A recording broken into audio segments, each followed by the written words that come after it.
मित्रांनो, बांधकाम कामगार योजनेअंतर्गत महत्त्वाची आणि आनंदाची बातमी तुमच्यासाठी आलेली आहे. नवीन नोंदणी म्हणजेच नवीन रजिस्ट्रेशन आणि नूतनीकरण म्हणजेच रिन्युअल आता तुम्ही ऑनलाईन पद्धतीने करू शकणार आहात. पहिल्यासारखी जी प्रोसेस आहे ती करण्यात आलेली आहे. ऑनलाईन अर्ज सुरू झालेले आहेत. तुम्ही ऑनलाईन अर्ज करू शकता, परंतु यामध्ये छोटासा एक बदल जो आहे तो करण्यात आलेला आहे. आता ही आनंदाची बातमी काय आहे आणि त्यामध्ये पण छोटासा काही बदल आहे, हे महत्त्वपूर्ण अपडेट्स या व्हिडिओमध्ये आपण जाणून घेणार आहोत. तर व्हिडिओ नक्की शेवटपर्यंत पहा. चॅनलवरती पहिल्यांदा आला असाल तर चॅनलला सबस्क्राईब करून ठेवा. तर चला मित्रांनो, व्हिडिओ सुरू करूयात.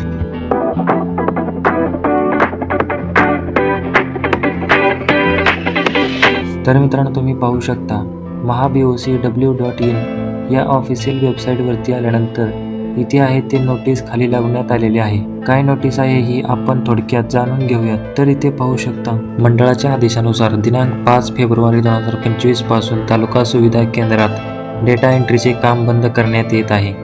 बांधकाम कामगार आपले नूतनीकरण व लाभाचे अर्ज ऑनलाईन पद्धतीने आपल्या सोयीच्या जागेवरून भरू शकतील. अर्ज भरल्यावर कागदपत्राच्या पडताळणीसाठी कामगारांना आपल्या सोयीची तारीख निवडावी लागेल. 6 फेब्रुवारी 2025 पासून या तारखा निवडण्याची सुविधा दिलेली आहे.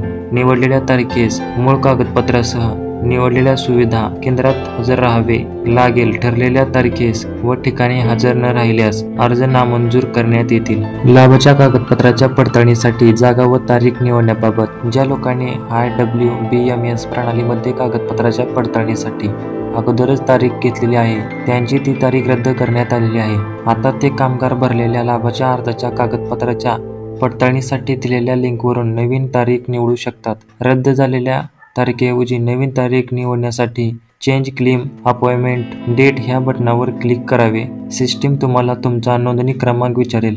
नोंदणी क्रमांक भरल्यावर तुम्ही रजिस्ट्रेशन केलेल्या मोबाईलवर एक OTP येईल. OTP पडताळणीनंतर तुम्हाला ज्या लाभाच्या अर्जाची तारीख बदलायची आहे त्याचा पोचपावती क्रमांक भरावायचा आहे. त्यानंतर तुम्ही कागदपत्राच्या पडताळणीसाठी जागा व दिनांक निवडू शकता.